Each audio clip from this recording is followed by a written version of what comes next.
BBC4 Collections, specially chosen programmes from the BBC archive.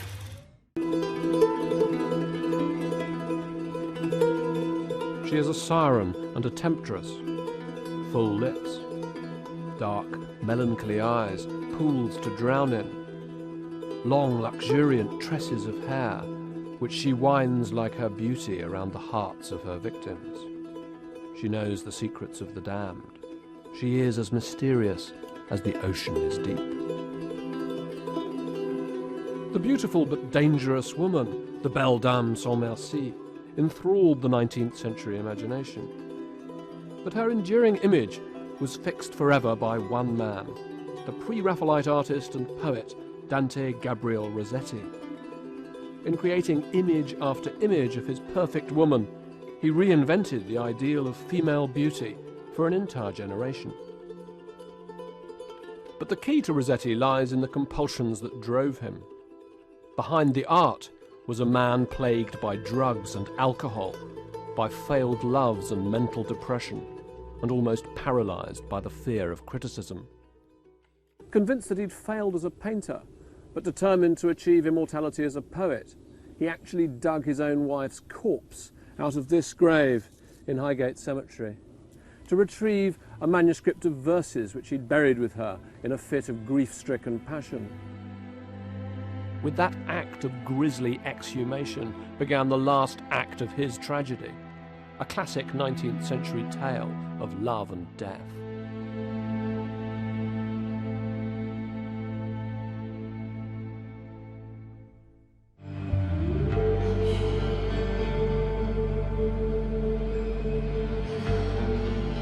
Rossetti hated showing his work in public, and since his death in 1882, there have been surprisingly few exhibitions of his work. This show at the Walker Gallery in Liverpool is the first major reappraisal for more than a generation. Every picture tells a psychological story, and taken together, Rossetti's works amount to a journey through his life, an intimate glimpse of his loves, desires, and anxieties. At the heart of it all are images of the three women who dominated his life. The wife whose early death would haunt him to his own grave, the prostitute who first awoke him to the pleasures of the flesh, and the forbidden lover who inspired his last words of poetry and his last paintings. Rossetti lived through revolutionary times. His father was an Italian literary scholar and political radical who fled his homeland after a failed uprising in 1820. Named after the Italian poet, Dante Gabriel Rossetti was born in London. A shy, bookish child, he immersed himself in Arthurian legends and medieval poetry. He was the child of a father who was in exile and who was intending to return and take his family with him. And the whole family were kind of lived their lives in expectation of returning to Italy and making a different life there. Rossetti was caught up in that youthful idealism of 1848 and the democratic revolutions across Europe. And it was, I think, the failure of that revolution in Italy that dashed all the hopes of returning to the country of his origin and caused Rossetti to turn right away from politics and the modern world and return to a fictive, imaginative world that is not this one.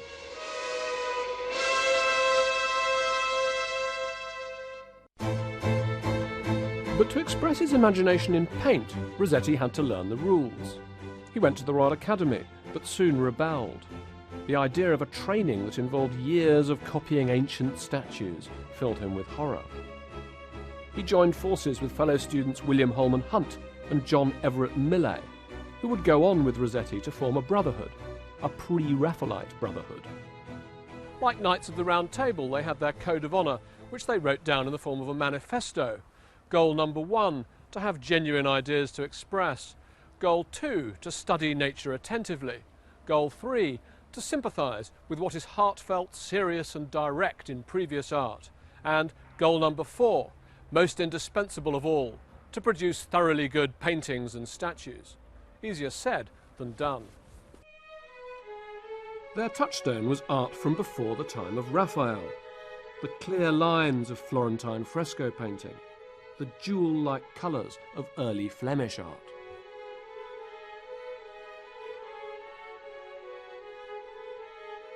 And this, Ecce Ancilla Domini, Behold the Handmaiden of the Lord, was Rossetti's first attempt to show his audience what he thought a pre-Raphaelite painting should look like. It's a cross between Van Eyck and Botticelli, very thin paint, sparely applied, and with a pious subject reflecting the idealism of the group. It's an Annunciation scene.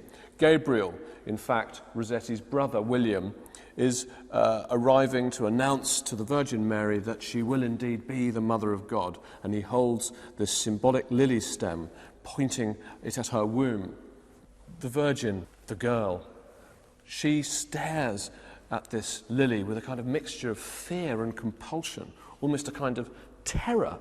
And there's something very strange about this claustrophobic interior with its Victorian sickbed atmosphere. She's a tubercular maiden. She looks ill. She shrinks away from the Annunciate Angel. And what I'd never noticed before was that Rossetti's made her hair, and he is the great Victorian painter of hair, he's made her hair into a kind of seismograph of her uneasiness. It flickers electrically. There are strange little strands going here, there, and everywhere.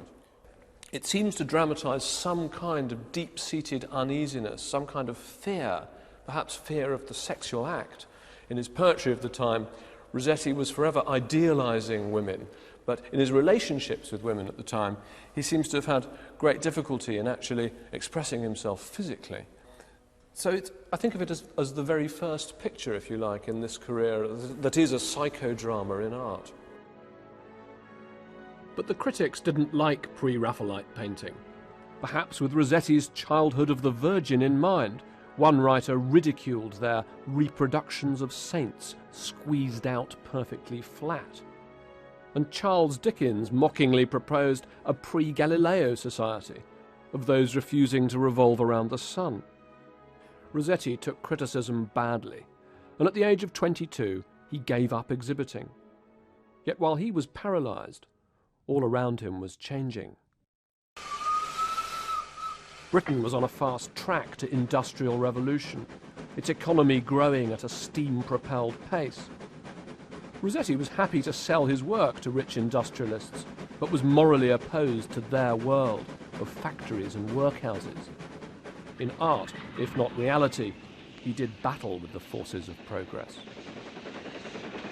I have a sequence where he challenges the Industrial Revolution on a penny farthing bicycle and slays the dragon of industry.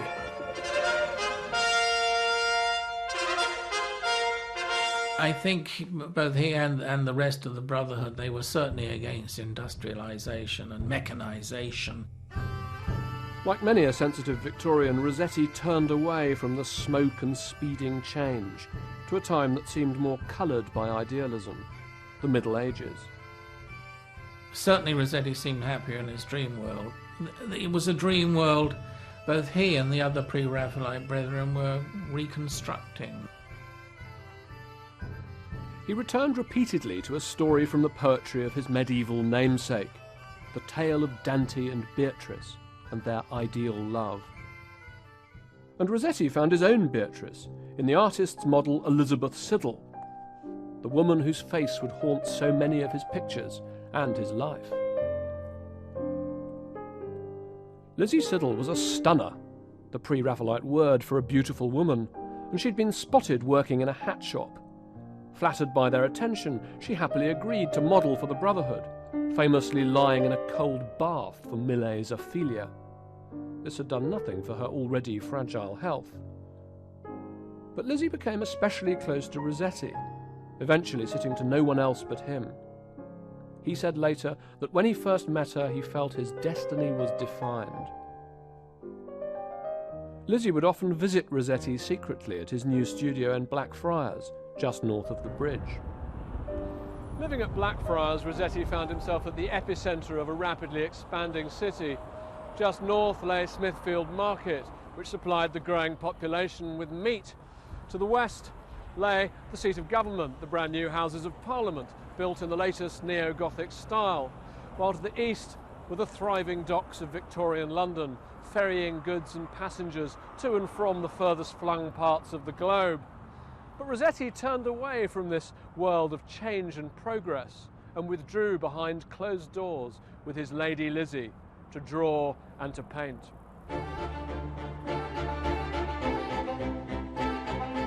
He drew her obsessively, creating the closest thing in British art to a cycle of love poetry, a series of intimate drawings, the equivalent to love sonnets, at once passionate and deeply coloured by artifice.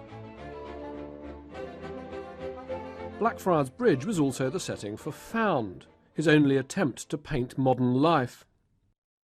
The Victorian fashion for moralising scenes lay behind his choice of this uncongenial subject, a prostitute confronted by her love, a humble farmer who tries to shepherd her back into the fold of society. Rossetti threw himself into the project with vigour, even travelling to Chiswick to find himself an appropriately rustic piece of wall to paint from nature. But his enthusiasm soon waned, and in the end the painting remains unfinished, no more really than a coloured drawing. But I think it's a significant failure, an emblem of Rossetti's inability or reluctance to really engage with the urban realities of the great city that he found himself living in. He said so as much himself. He said, "I'm thoroughly indisposed to ameliorate anybody's condition by means of pictures." Rossetti's art was no help to a poor prostitute, but his hard cash was. One night he was out walking in central London when his attention was grabbed by someone flicking peanuts at him. It was a streetwalker, a stunning prostitute by the name of Fanny Cornforth. Rossetti immediately asked her to model for him. She agreed, and soon after they'd begun an intimate sexual relationship. It was an awakening for Rossetti. Carnal knowledge changed him and his art. His poetry became more explicit, more erotic. Phallic symbols began to appear. And whereas his paintings of Lizzie Siddal had been the effusions of courtly love, his portraits of Fanny Cornforth were frankly sensual. He'd learnt another principle of art, one that had never quite made it onto the Pre-Raphaelite list. Sex sells. The mouth that has been kissed loses not its freshness. Still it renews itself, as does the moon. Rossetti wrote those lines on the back of Bocca Baciata, based on an old Italian tale about a spectacularly promiscuous beauty. There's no hint of moral condemnation in this depiction of Fanny playing the part to perfection. And there's no trace of the art of pre-Raphael either. From now on, Rossetti looked to the sensuality of the Venetian High Renaissance, conjuring the sheen and colour of flesh and blood. Despite his infatuation with Fanny, Lizzie Siddal was still at the heart of Rossetti's life. And when her health got so bad that only the opiate laudanum could dull the pain, he became overwhelmed with pity and guilt. They married in 1860. Just a year later, their first and only child was stillborn. That loss of his daughter haunted Rossetti for the rest of his life. Later in life, he would hear noises in the house, but outside the door of the room, and fervently believe that these were the footsteps, the ghostly footsteps of his lost daughter at the age she would be then. So I think those sorrows went very deep into Rossetti's soul. But most of all, it destroyed Lizzie. And one night in 1862, Rossetti returned home to find her in a coma from laudanum. Suicide or not, she never woke up.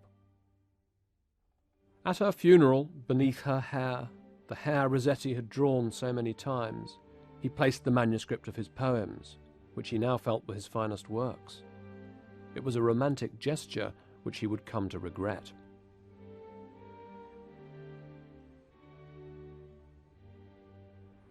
Rossetti felt he could no longer live in Blackfriars, too many painful memories, so he moved to a large house in Chelsea. He began to suffer from insomnia and night terrors, which would dog him to the end of his life. Perhaps to assuage the grief of having lost both wife and daughter in such a short space of time, he created a weird surrogate family in the form of a vast menagerie of exotic animals. As well as a Pomeranian puppy named Punch, Rossetti acquired an Irish deerhound called Wolf, dormice, rabbits, wombats, peacocks, armadillos, kangaroos, an African bull or zebu, and a pair of ungulated grass parakeets. Red in tooth and claw, the animals regularly escaped to cause havoc in the neighbours' gardens and just as often killed and ate each other. Yet somehow, in this atmosphere halfway between a hothouse and a madhouse, Rossetti continued to paint. Rossetti resumed his relationship with Fanny Cornforth, taking her on as housekeeper cum lover. He painted vigorously, if a little repetitively, in his new sensual style, creating take after take of the beautiful woman. Rossetti was entranced above all by a fine head of hair. Loose hair signified loose morals. The sexual suggestiveness of these pictures to the Victorian eye can't easily be overstated. They sold like hotcakes. Maybe that should be cheesecake. But Rossetti became plagued by doubts. In a dark moment, Rossetti said that to be a painter is just the same as to be a whore. And there are signs that he increasingly feared that he was prostituting his own talents for commercial gain. Perhaps that's another reason why Found, that picture of a whore who refuses to mend her ways, ended up unfinished on his easel. It was too close to the bone, an allegory of his own predicament.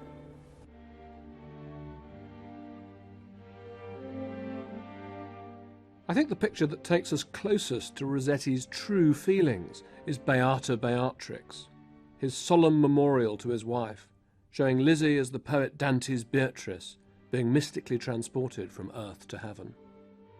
But just as in his Annunciation, Rossetti turned it into a kind of psychosexual confession, displacing Dante's religious symbolism with his own idiosyncratic imagery. A haloed red dove, like but unlike the traditional dove of the Holy Spirit, drops the poppy of sleep and opium, the laudanum that killed her, into Lizzie's hands. Her eyes are closed, suggesting a state poised between deathly ecstasy and drug-induced hallucination. Yet it remained a picture, an image, Rossetti was never comfortable with. Rossetti said that an artist often hates his own best work in the same way as envious souls hate the great works of others. It's a perpetual reproof. And I wonder if he had Beata Beatrix, the still centre of his life and career, perhaps the best picture he ever painted, in mind when he made that remark. And as if to sully its purity, he painted numerous inferior versions of it for his private patrons. Even Rossetti's oldest supporters felt he'd betrayed his own romantic ideals with his endless variants on the sexy stunner. The critic John Ruskin said these new paintings were as coarse as the prostitute who modelled for them. Rossetti's insomnia worsened, and having been a teetotaler up until now, he turned to whiskey to take away the taste of his prescribed sedative, chloral. In the late 1860s, he began to suffer severely with disturbed vision, and he felt that he wouldn't be able to paint anymore. And therefore, he wanted a try at immortality through his poetry. He had been collecting his poems together and writing new ones and revising. And indeed, he had got a full collection of verse ready. And that was the one that was sacrificed in Lizzie's coffin. It was practically ready for publication. So it was a big sacrifice. He wrestled with himself, but finally, consumed by literary ambition, he sought legal permission to have his wife exhumed. On the 5th of October 1869, hired men dug up the grave and retrieved the precious book.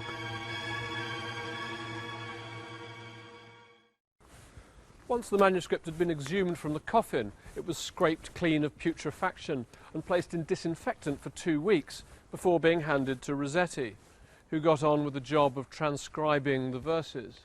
The pages were worm-eaten, and the stench, despite the disinfectant, was said to be unbearable. But soon the dirty deed was done. Rossetti felt justified. As far as he was concerned, his creative salvation was at hand.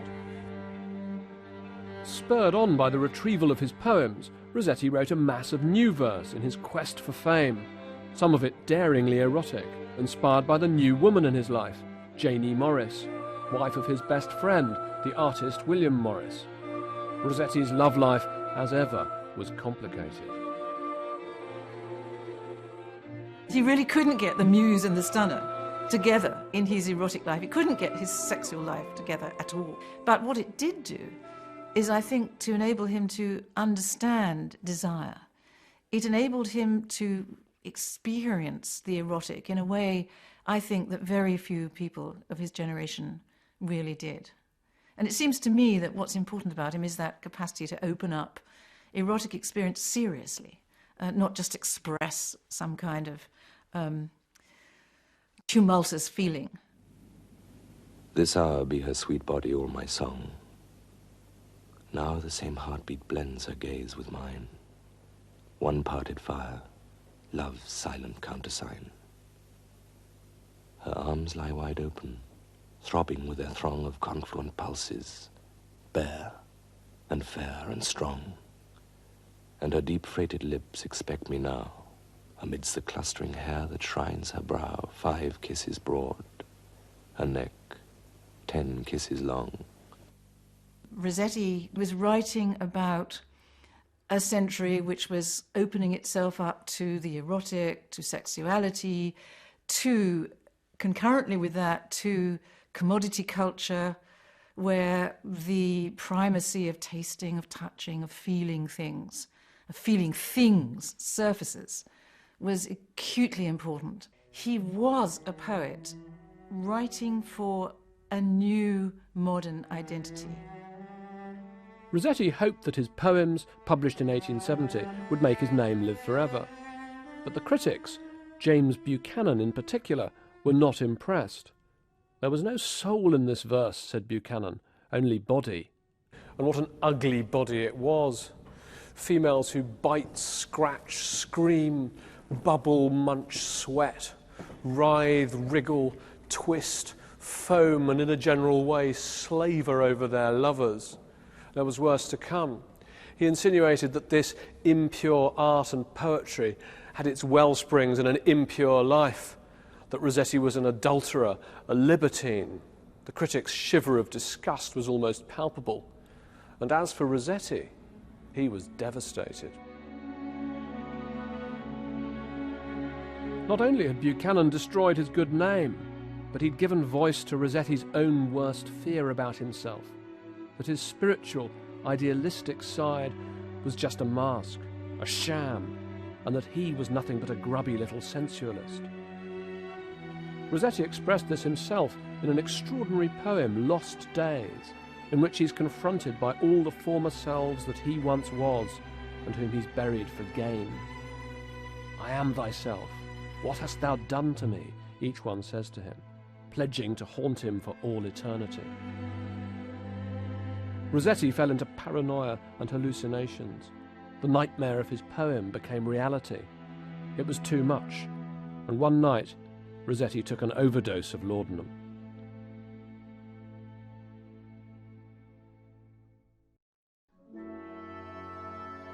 Rossetti's suicide attempt failed, and he was nursed back to health by Janie Morris. Their relationship became even closer. William Morris turned a blind eye to the affair to save his marriage. He took a joint lease with Rossetti on a country house called Kelmscott Manor, and then promptly left the country, leaving the two lovers together. At Kelmscott, Rossetti and Janie enjoyed one idyllic summer, and he recovered the inspiration to paint. Particularly during the early years of their relationship, Rossetti painted Janie Morris as a languid, melancholic, rather passive muse. But But in reality, she was an extremely active collaborator in her own image, and therefore in the creation of the Rossettian femme fatale. Unlike most Victorian women, she didn't wear hoops and stays, but just these extraordinary long flowing gowns. She experimented with different poses, and she grew her hair into this amazing thick forest of dark wiry curls. Like a model with a celebrity photographer, Janie posed for the photos that Rossetti styled, which he then transformed into living colour. But their relationship couldn't last. Her young children began to ask awkward questions about Uncle Dante. In 1874, she pushed him away from Kelmscott, and into a terminal depression. Rossetti's patrons began to get impatient with the dark tones of his painting, and so he tried rather self-consciously to lighten the palette and to make them more cheerful. But his heart wasn't in that at all. His heart was really in those very dark and somewhat disturbing portraits of Janie. Rossetti had always said he lived for love, and in the end he died for the lack of it. In 1882, at the age of 53, racked by his addictions, he died.